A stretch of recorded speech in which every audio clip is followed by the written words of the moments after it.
दोस्तों, स्वागत है आप सबका एक बार फिर से हमारे YouTube चैनल एस्ट्रो नॉलेज में। दोस्तों, आज के इस वीडियो में हम एक 8 वर्ष बालक की कुंडली का विश्लेषण करने जा रहे हैं, जिनके एक रिलेटिव ने मुझे इनके बर्थ डिटेल्स शेयर किए हैं और एस्ट्रोलॉजी के माध्यम से इस बच्चे के जीवन से जुड़े हुए कुछ महत्वपूर्ण प्रश्नों के उत्तर जानना चाहते हैं और साथ ही साथ चाहते हैं कि मैं इनकी कुंडली का पूर्ण विश्लेषण करूं। आगे बढ़ने से पहले हर बार की तरह दोस्तों आप सबसे निवेदन है, यदि अभी तक आपने हमारे YouTube चैनल एस्ट्रो नॉलेज को सब्सक्राइब नहीं किया है तो आप प्लीज इसे सब्सक्राइब कर लें और बेल आइकन को दबाना ना भूलें। साथ ही साथ दोस्तों, यदि आप सब भी इसी प्रकार अपनी कुंडली का विश्लेषण करवाना चाहते हैं या फिर मुझसे संपर्क करना चाहते हैं तो स्क्रीन के ऊपर फ्लैश हो रहे व्हाट्सएप नंबर के ऊपर आप मुझसे संपर्क कर सकते हैं और ज्यादा जानकारी के लिए आप नीचे डिस्क्रिप्शन बॉक्स को भी चेक कर सकते हैं। वापस आते हैं इस विश्लेषण के वीडियो के ऊपर और सबसे पहले मैं आप समूह के समक्ष इनके बर्थ डिटेल्स को रख देता हूं। इनका जो जन्म हुआ है बालक का वो हुआ है 30 जुलाई 2012 को। जन्म का समय है शाम के 7:16 और जन्म का स्थान है महाराष्ट्र।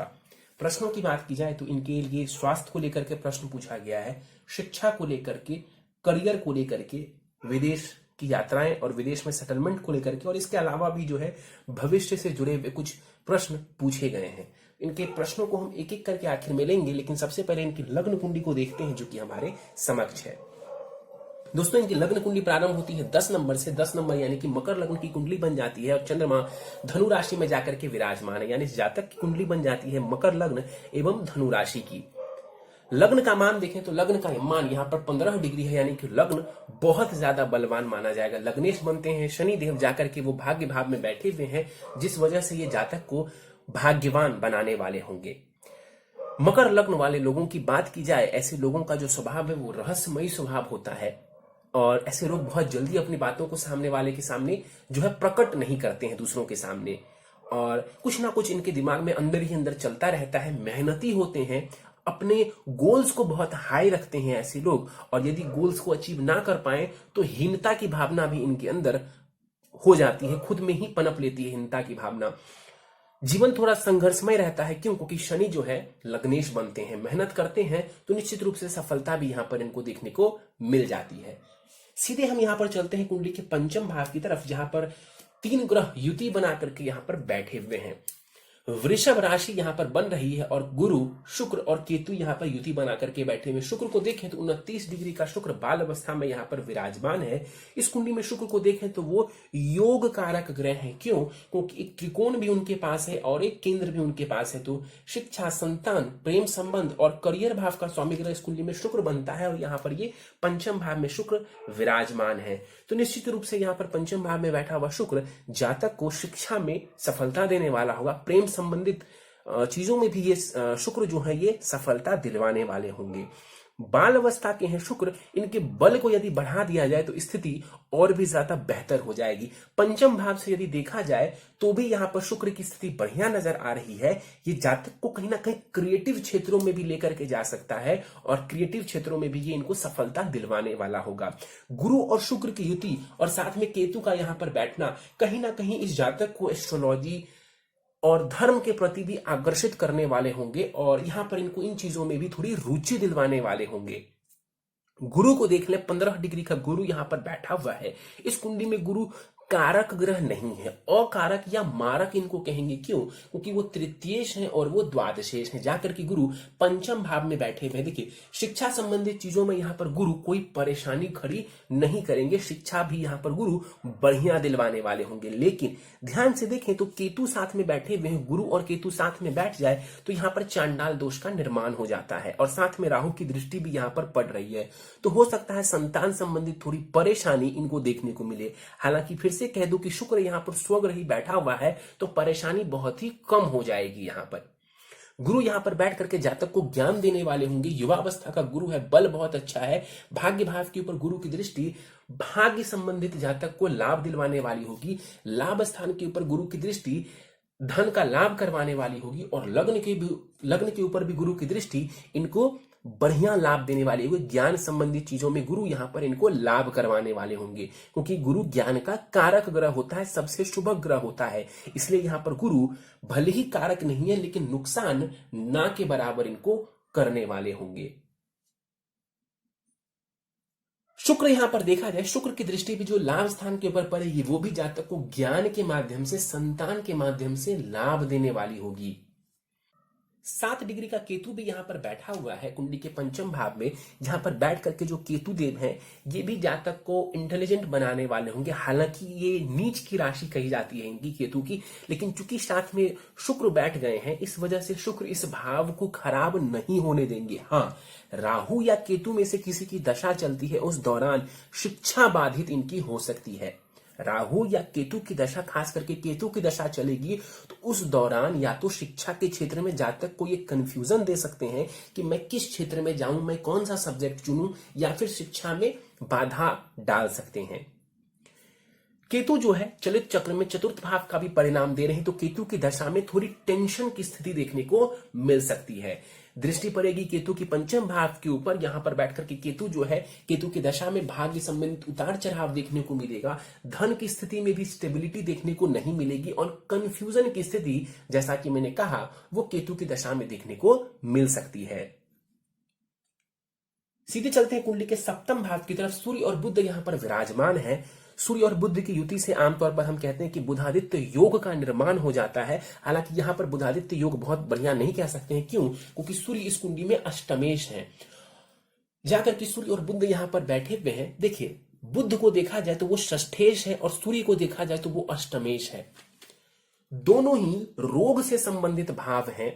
अष्टम भाव को भी हम दीर्घकालिक रोग या अचानक से जो परेशानी आती है उसके लिए देखते हैं, और जो छठा भाव होता है वो तो बीमारियों का होता ही है। इन दोनों का युति बनाकर के सप्तम भाव में बैठ जाना पत्नी के स्वास्थ्य के लिए बढ़िया नहीं है। आपके पार्टनर या आपकी पत्नी के स्वास्थ्य के लिए बढ़िया नहीं है। और एक और पॉइंट यहां पर मैं समझाऊं तो सप्तमेश बनते हैं चंद्रमा, वो अस्पताल के भाव में जाकर के 12वें भाव में बैठे हुए हैं। तो जो पत्नी का स्वास्थ्य है वो यहां पर बहुत बढ़िया नहीं नजर आ रहा है। तो इन बातों का आपको थोड़ा ध्यान रखने की जरूरत है। अपनी पत्नी का थोड़ा खास ख्याल आप रखेंगे। सूर्य यहां पर 13 डिग्री के साथ बैठे हुए हैं, और आपस में थोड़ी मतभेद की स्थिति सूर्य खड़ी कर सकते हैं आपके लिए। लग्न के ऊपर सूर्य की दृष्टि पड़ेगी, आपके व्यक्तित्व को ये बढ़िया कर देंगे, व्यक्तित्व में कोई परेशानी नहीं डालेंगे। हाँ, सूर्य की दशा में अपने स्वास्थ्य का और अपने व्यवहार का थोड़ा ख्याल रखें, नहीं तो क्या होगा कि सूर्य थोड़ा आपको उग्र बना देंगे। बुध यहां पर 10 डिग्री के साथ अस्त और वक्री होकर के बैठा हुआ है। अस्त होने की वजह से जो दृष्टि का प्रभाव है वो बहुत कम हो जाएगा यहां पर बुध का। इस कुंडली में बुध को देखा जाए तो वो षष्ठेश है जैसा कि मैंने बताया, और वो भाग्येश भी है। क्योंकि बुध भाग्येश है तो एक शुभ ग्रह भी यहां पर बुध को हम मानेंगे। त्रिकोण के स्वामी ग्रह है बुध, जाकर के सप्तम भाव में यहां पर ये बैठे हुए हैं। तो बुध की दशा में भाग्य संबंधित आपको लाभ देखने को मिलेगा। शिक्षा संबंधित लाभ, उच्च शिक्षा संबंधित लाभ आपको देखने को मिल जाएगा। लेकिन एक परेशानी जो कि मैंने बताया कि पत्नी के स्वास्थ्य से संबंधित परेशानी आपको देखने को मिल सकती है। पत्नी पढ़ी लिखी हो, समझदार हो, इसके चांसेस भी नजर आते हैं, और इनकी दृष्टि नहीं होगी। आगे बढ़ते हैं, चलते हैं सीधे कुंडली के भाग्य भाव की तरफ। भाग्य भाव को देखें तो यहां पर शनि और मंगल की युति हुई पड़ी है, और मैंने जैसा कि कहा स्टार्टिंग में कि शनि का यहां पर बैठना जातक के भाग्य के लिए बढ़िया माना जाएगा।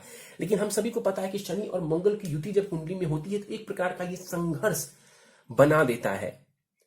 क्योंकि भाग्य भाव में ये योग बन रहा है तो निश्चित रूप से मैं ऐसा कहूंगा कि यदि जातक संघर्ष करे तो इस जातक का भाग्य इनको सब कुछ देने वाला होगा।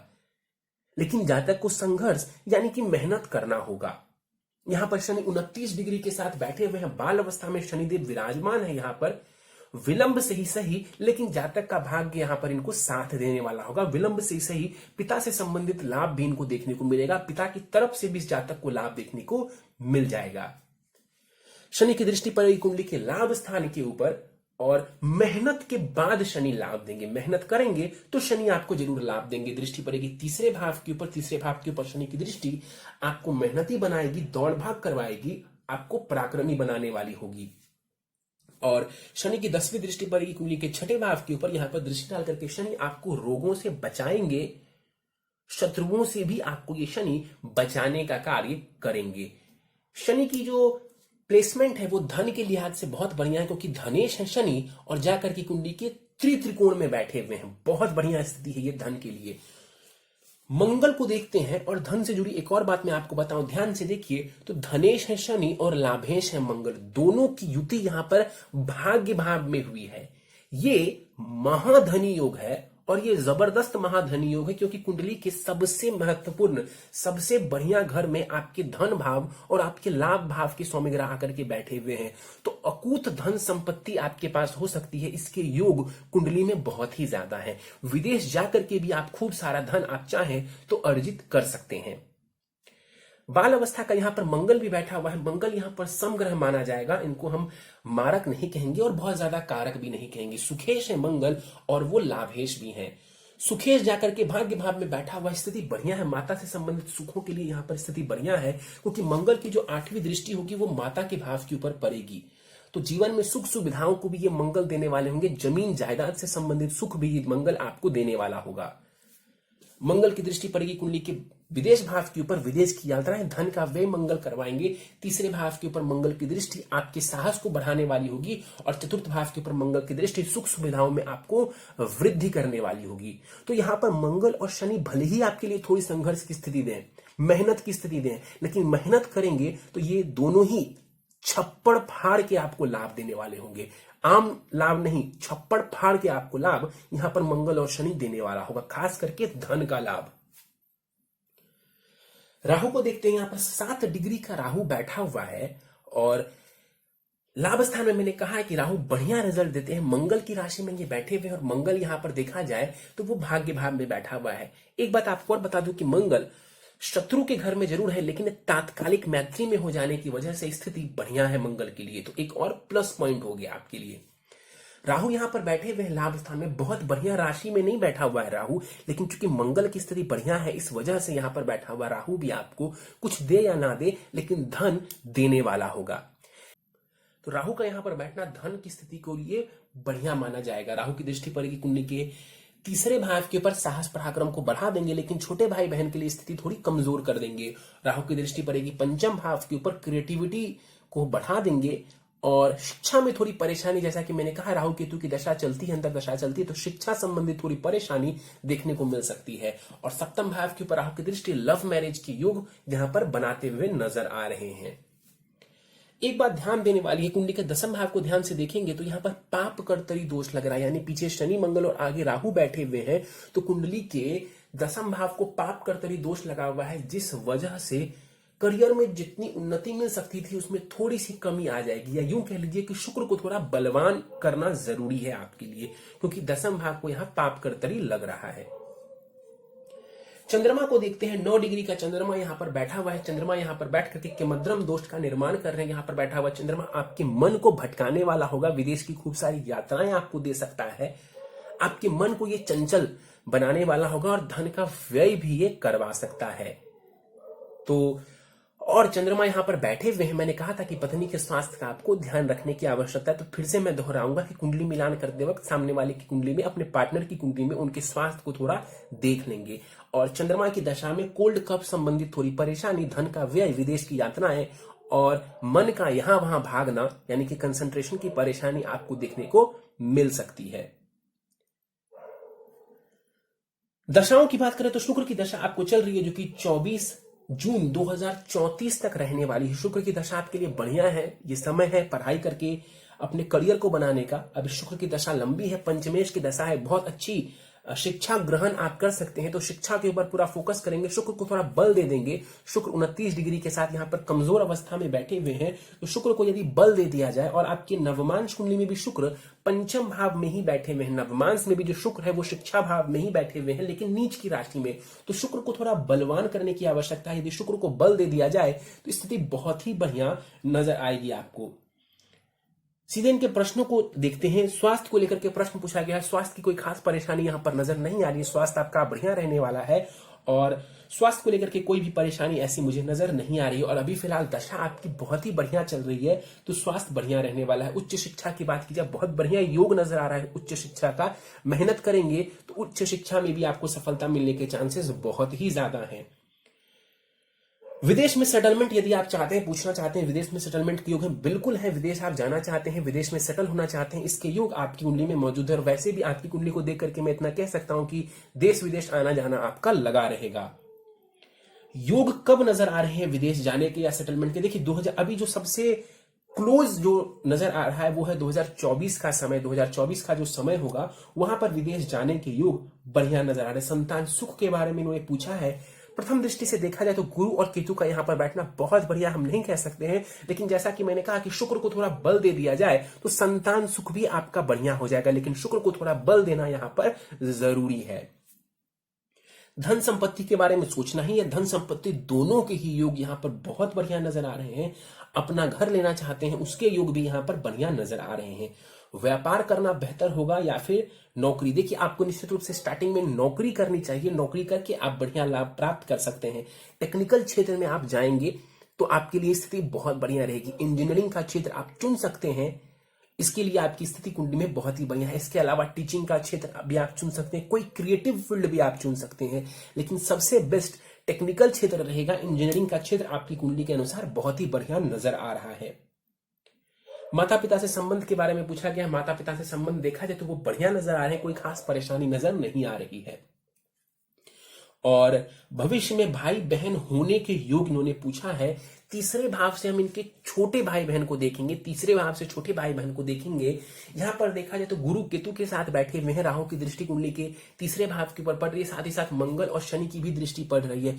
इस कुंडली के माध्यम से मैं यही कह सकता हूं कि बहुत बेहतर स्थिति नजर नहीं आ रही है छोटे भाई बहन होने की योग के बारे में।